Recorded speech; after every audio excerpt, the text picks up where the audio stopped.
La violencia es un continuo y el lugar en el cual ponemos la marca para decir a partir de acá hay violencia tiene que ver con factores que son culturales, sociales, históricos, de sensibilidad, que en algún texto hemos nombrado umbrales, es decir, los umbrales que nos permiten detectar, ver, identificar la violencia varían de época en época, varían de cultura en cultura y varían sobre todo a partir de la sensibilidad de los sujetos, a partir de la sensibilidad de los ciudadanos.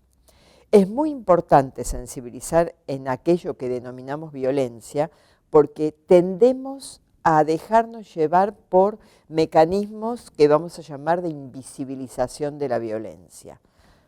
mecanismos que la hacen natural y al naturalizarla pierde el peso y el valor de constructo social reversible y modificable. En la medida en que creamos que los vínculos violentos son naturales y son normales,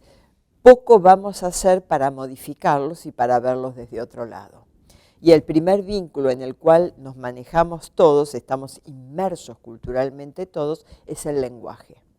Tenemos muy poca percepción de la violencia del lenguaje con el cual nos estamos manejando, yo diría, en las últimas décadas. En los relatos, en las palabras, en lo que no se ve pero se dice, se legitima, se habilita, se invisibiliza y se, de alguna manera, fundamenta niveles de violencia respecto de las mujeres en general y respecto de las minorías, las disidencias en particular. Hay una larga historia, una larga tradición de vínculo entre la violencia racista y la violencia sexista, donde la violencia sexista y la racista se potencian para excluir, para manifestar agresivamente el lugar del otro, para denunciar el lugar del otro o de la otra, y para excluir y además para generar una especie de estrategia que es una estrategia de forclusión, es decir, de invisibilizarse a sí misma, de considerarse natural, de no manifestarse expresamente, de quedar encubierta o de actuar metalépticamente, se dice, poniendo la carga de la prueba y la causa de la violencia en quien la padece y no en quien la ejecuta. Es muy típico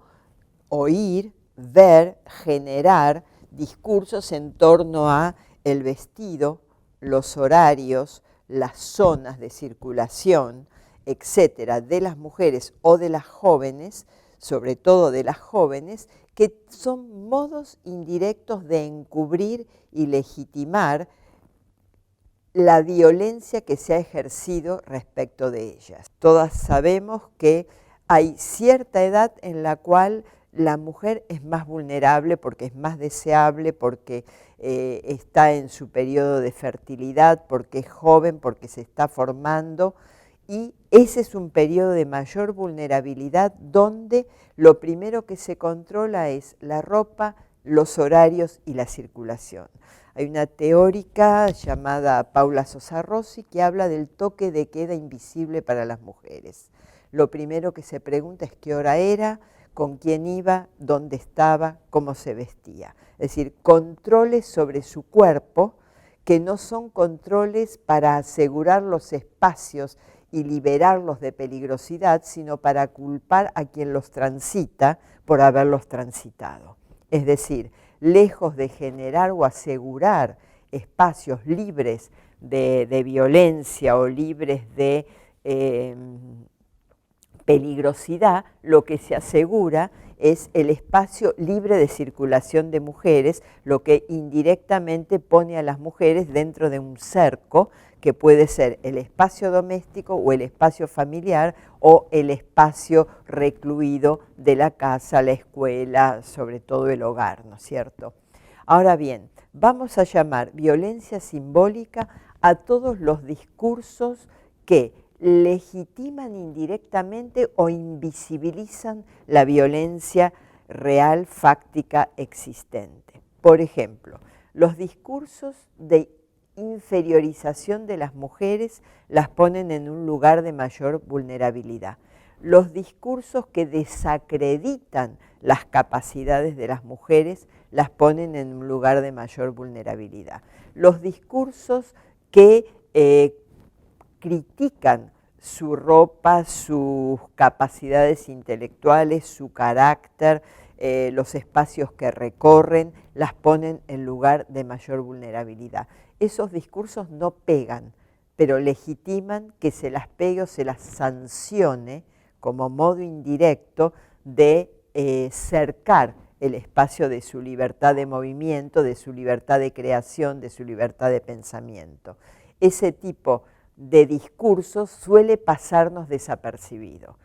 Vemos el resultado, que es a lo mejor un golpe o un insulto, pero no vemos todos los relatos previos que generan un espacio lícito para que el insulto o el golpe se lleve a cabo. Junto con esto me gustaría añadir un relato que es cómo se presenta la violencia en el espacio público, paradigmáticamente en el espacio de los medios.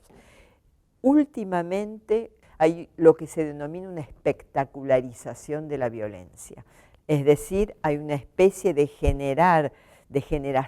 de un espectáculo público con protagonistas, que son los agresores, y víctimas que suelen quedar cristalizadas, para no decir petrificadas en el lugar de la víctima, que es un constructo sumamente grave porque